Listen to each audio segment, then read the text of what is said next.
get down here. Let's, you know what? Let's just be feet. We're out of here.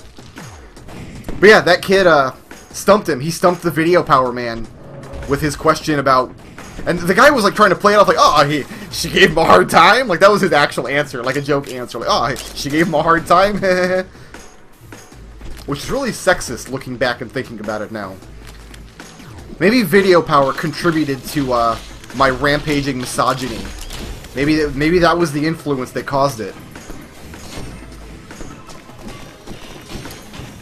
But oh my god, I remember the question that I was gonna ask. Because like I said, it didn't occur to me. It didn't occur to 8-year-old Brickroad that the producers of the show would like vet these questions or pick the questions out or sage them or whatever. I knew the question that I was gonna ask because I stumped this stupid kid in my class with this question because I was like an expert on Final Fantasy. In as much as anybody was an expert on Final Fantasy for the NES in 1993, it was me. I knew what the hell I was talking about. But here's the question that I was going to stump him with.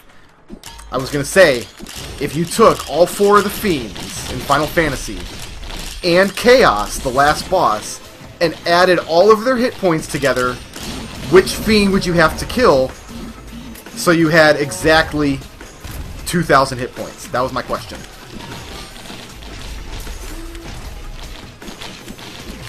That's the stupidest question in the world. I know, it's not even a trivia question. It's like a math problem. But I thought it was the best, like, riddle in the world. Because I stumped this one kid in my class with it because we got in an argument about who knew more about Nintendo games. And that's what I stumped him with. And everybody was like, ooh. I was the man for one day in 4th grade. Believe it. But that was even my question if I ever went on Video Power. And he had like this sidekick guy too. The host had like this sidekick guy, and he was like, I'm sure he was a douchebag. He was really unnecessary, but he would do like gaming news. It was like a segment of the show, and I remember that's the show. That show, Video Power, is where I learned about the Sega Genesis because they cut to the co-host guy, like the sidekick guy, and he's like, I just got a hands-on with the new Sega Genesis machine. And here's the cool thing, it's going to have an A button, a B button, and a C button. And I was like, whoa. I can still hit you, Ifrit. I don't care. I literally don't. I'll just cleaver you from down here. I have no self-respect.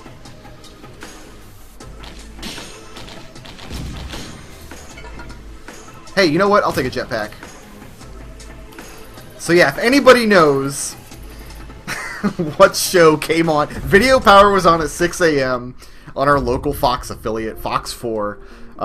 If anybody knows what the insane robot show was that came on at 5:30 before Video Power, please leave a comment, because it'll drive me crazy if nobody ever answers me. But you know what? Come to think of it, that's probably why I don't remember the name of the show, because I only ever caught like the last 5 or 10 minutes of it, of this cartoon, because I tried to wake up for Video Power, and whatever cartoon was on the air when I climbed out of bed at 5:40 or whatever, I wasn't really interested in. Oh god. You know what? I've got to, after I'm done recording this, I don't have enough money for that. Let's actually just buy that real quick. Because I would like to buy that. I really can't hit the blue one? Fair enough. Oh, there's a spitter over there and he could reach me. What a jackhole. Okay, that's good. Really? You're gonna do me like that, game? Okay. Yeah, I'm gonna, after I'm done recording this, I got a bunch of other videos to render tonight. While I'm rendering those, I'm gonna have to go on YouTube and see if I can find some Video Power on YouTube or something. I got to know. I gotta know if it's still good. I know it's not. I know it's not. Oh, and one morning, oh my god, this guy made me so mad. Check this out, guys. Okay. Like, all of the rounds were like kids playing Nintendo games against each other. They were all NES games. They didn't, like, branch out to anything else. There was no, like, Commodore 64 day or whatever. It was always NES games. But they would pick, like, a particular challenge. Like, they would queue up a particular level to play in a game. It was never just, who can get the highest score in Tetris? Although, they might have had a Tetris day or something once. But I remember one time, they played Mega Man 3.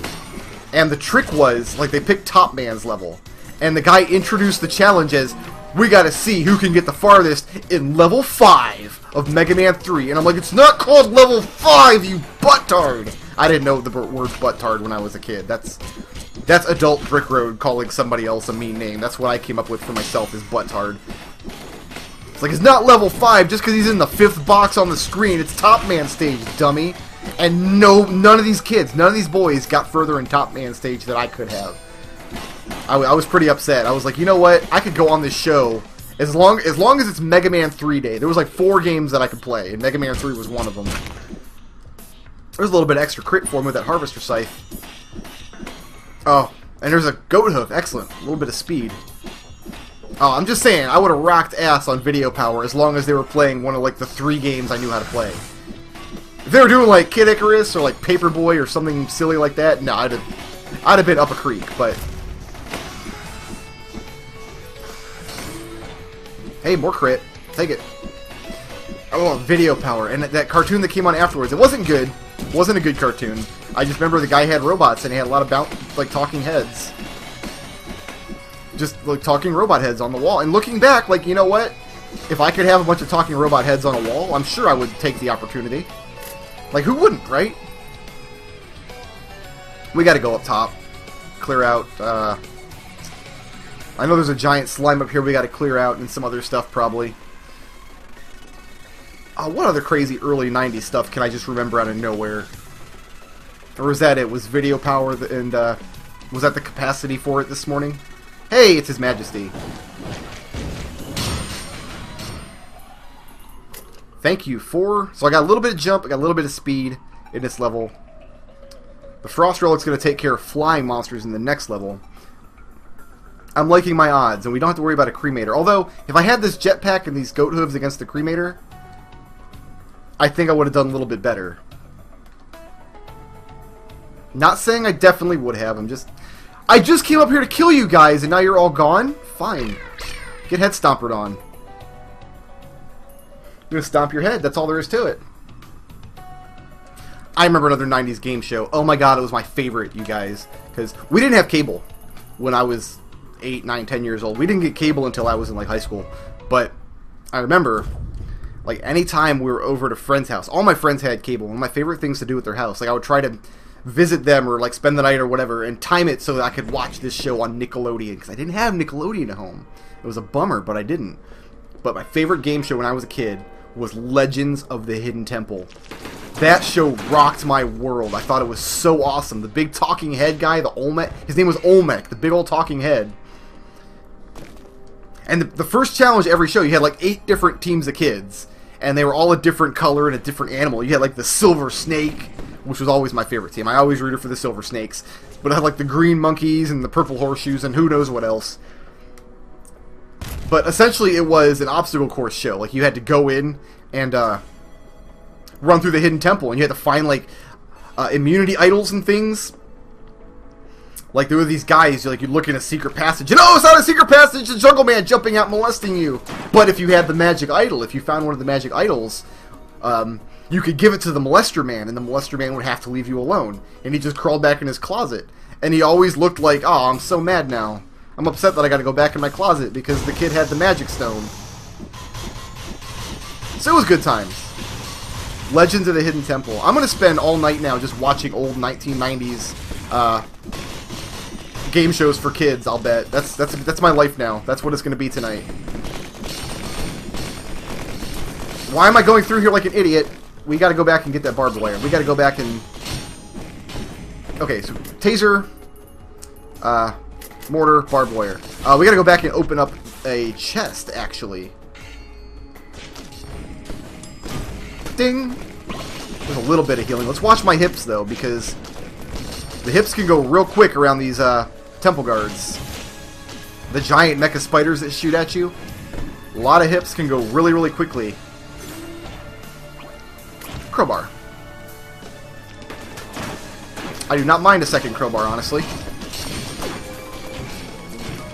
You know what? I'm thinking kill zone right down here. We're gonna run the timer out right down here. This is a good place to do it. I feel. Yeah, yeah. Then there was Nickelodeon Guts, but I wasn't that into Guts. I always felt like it was kind of the kids' version of American Gladiator, and American Gladiator was always better. I always wanted to run around like the big hamster wheel on American Gladiator.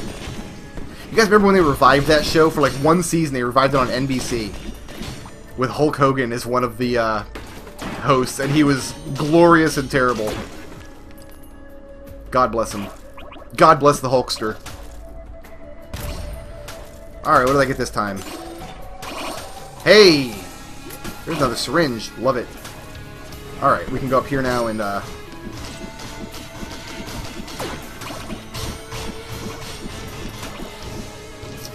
very, very good.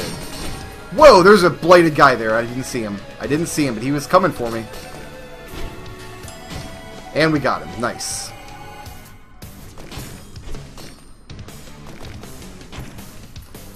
There's still more guys down there? I thought we got them all. Well. Oh, yeah, there's still guys down here, alright. All my use items are just garbage. We got the captain's wheel is good for a couple items through the run, but I would like to get some kind of attack item now, because we're going to be at Providence soon. And that captain's wheel is not going to do jack hole against Providence. We've really got to step it up there.